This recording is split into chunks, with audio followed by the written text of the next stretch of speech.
Hey everybody, Apex of War here. It has been a while. Glad to be back in it, playing this time Assassin's Creed Valhalla. So far, first impressions of the game, I think the game is beautiful. I'm a big fan of the gameplay itself, the fighting, everything feels very fluid. I have a lot of good things to say about this game, but I do have a couple bad things to say about it.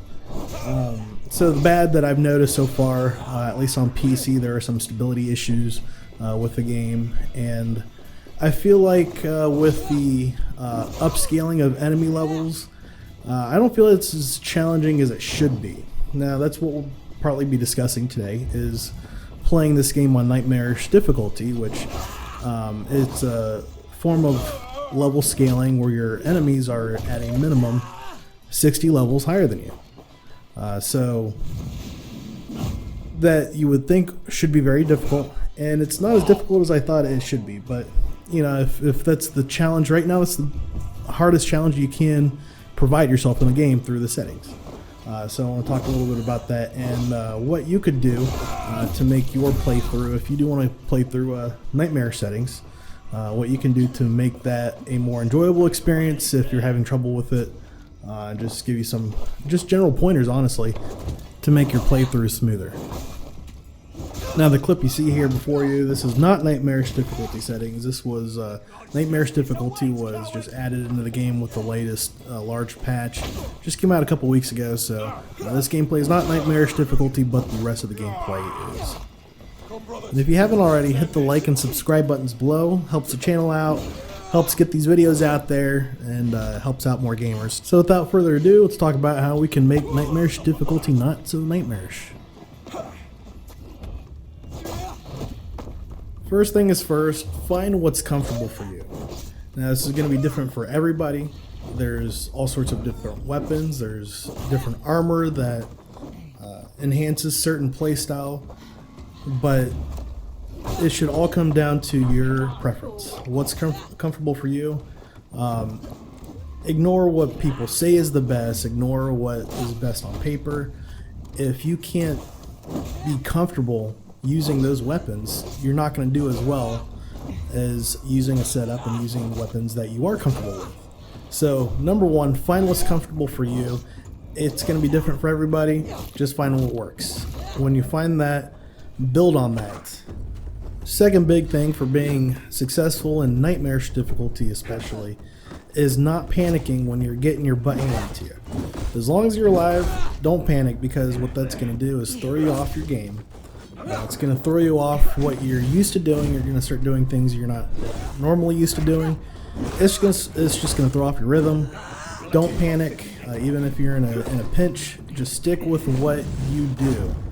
So just this clip here highlights that. I've gotten into some very sticky situations with my health, with another attack right around the corner. Don't panic. I hold my composure. I dodge when I need to, even though I just got my butt handed to me. So just like right there, and boom, you know, I follow up with an ability I knew was going to get me some stamina back. You can't panic in Nightmarish difficulty and be successful.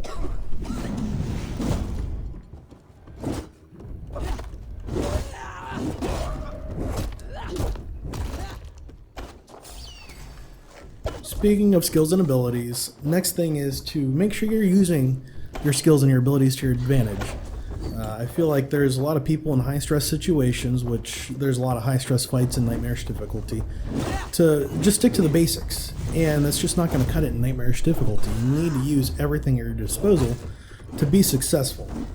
So in this fight, you'll see I'm using Dive of the Valkyries ability to regain my stamina anytime I run out, using 2 Dane axes, having just a lot of weight on me. I use a lot of stamina when I dodge, but using Dive of the Valkyries and Brush with Death. So Dive of the Valkyries is an ability, Brush with Death is a skill.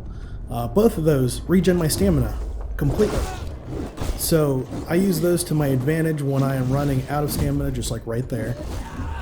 Use those to your advantage, and not just for stamina, but crowd control. Crowd control is an excellent use of your skills and abilities so that you can manage battles against multiple enemies in a more efficient way. Otherwise, you risk taking damage from enemies that you weren't anticipating because your back's turned to them. That's going to get you killed in Nightmarish difficulty. So crowd control also very helpful, and that's where skills and abilities come into play. We'll go ahead and let this fight play out. You can see again how I'm using my abilities and skills to assist me in this fight, and then we'll move on to the next topic for discussion.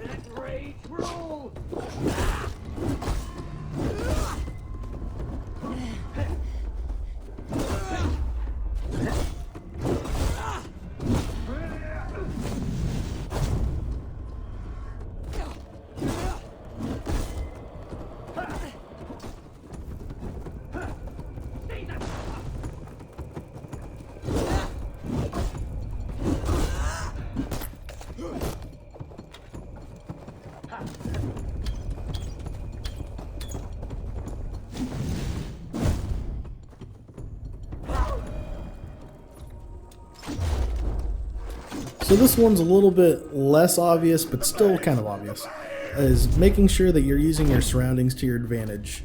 It's going to be really helpful, like this boss fight here. There's these exploding oil jars placed around this boat. I use them.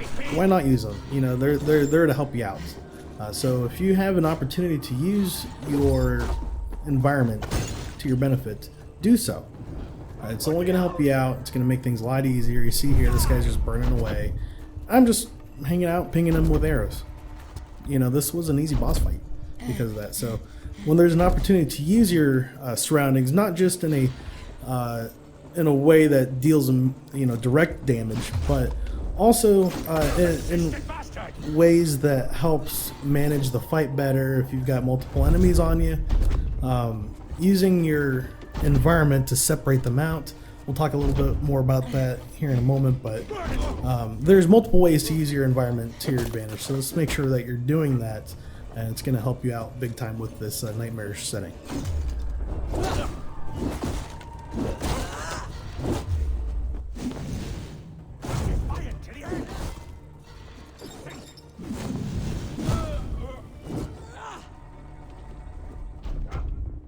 Next bit of helpful information here is making sure we're using the enemy weak points with our arrows. Make sure that we're getting enemies in a position where we can do a stun attack on them to deliver optimal damage. It's going to be a little bit more important on the smaller enemies because that stun attack damage is very easily a one-shot or maybe even a two-shot attack that kills them very quickly, makes quick work of large numbers of people.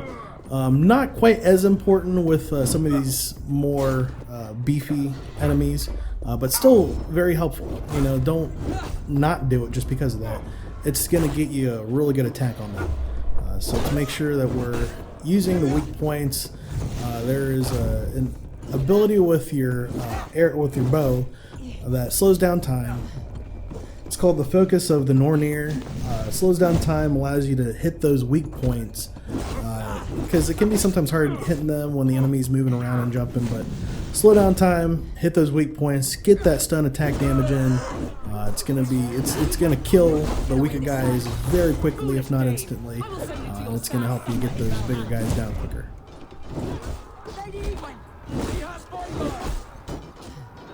A reward in silver for each dead day.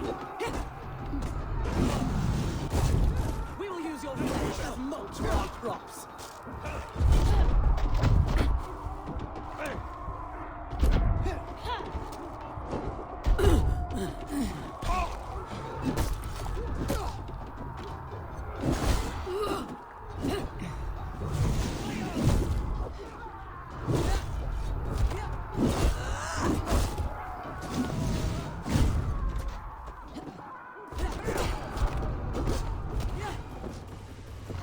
Last thing I really want to talk about here is making sure we're separating our enemies either through your environment or through your skills and abilities.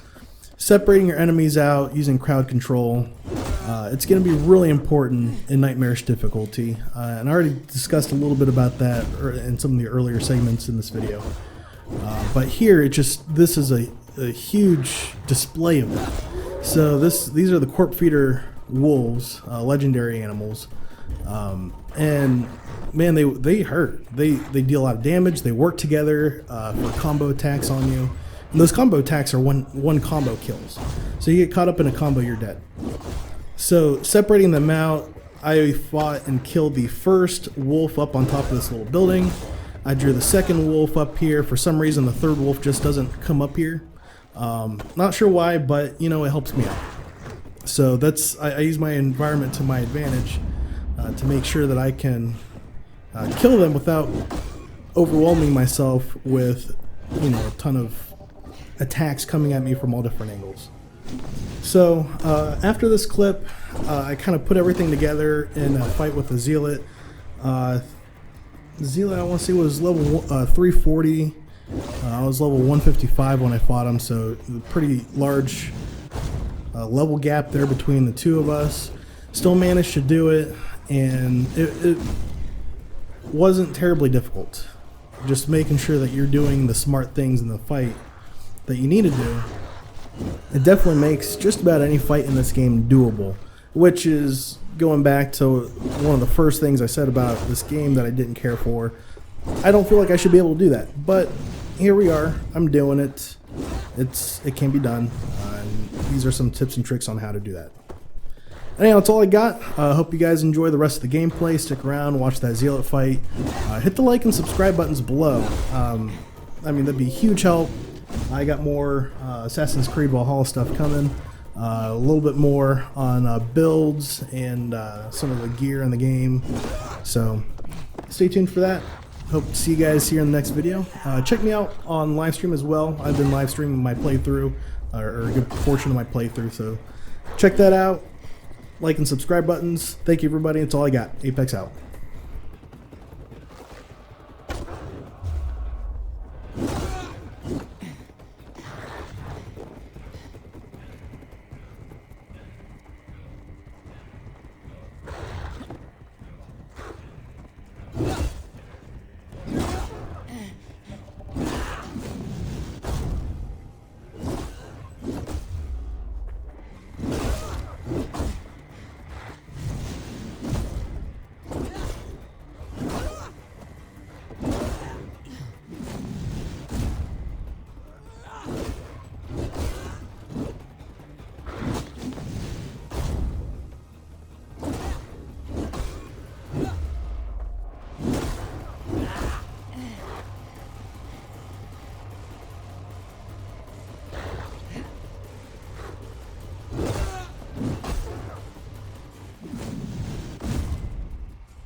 Taint cleansed.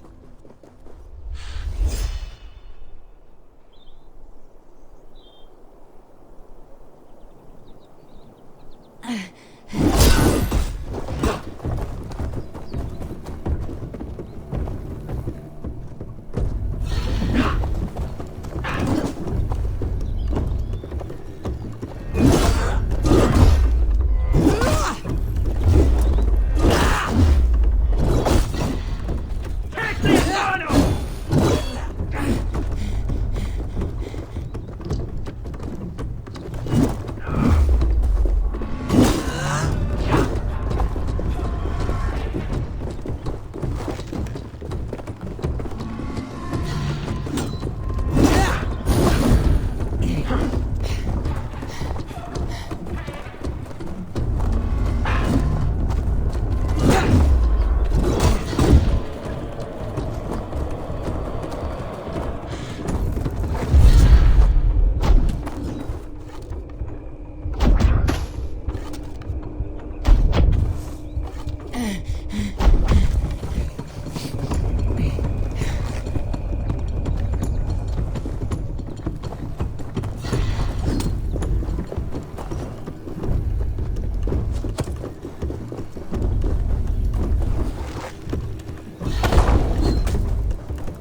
sweat and toil to reach The Ancient Ones lap at my sweat now. this god or that. Choke on mine.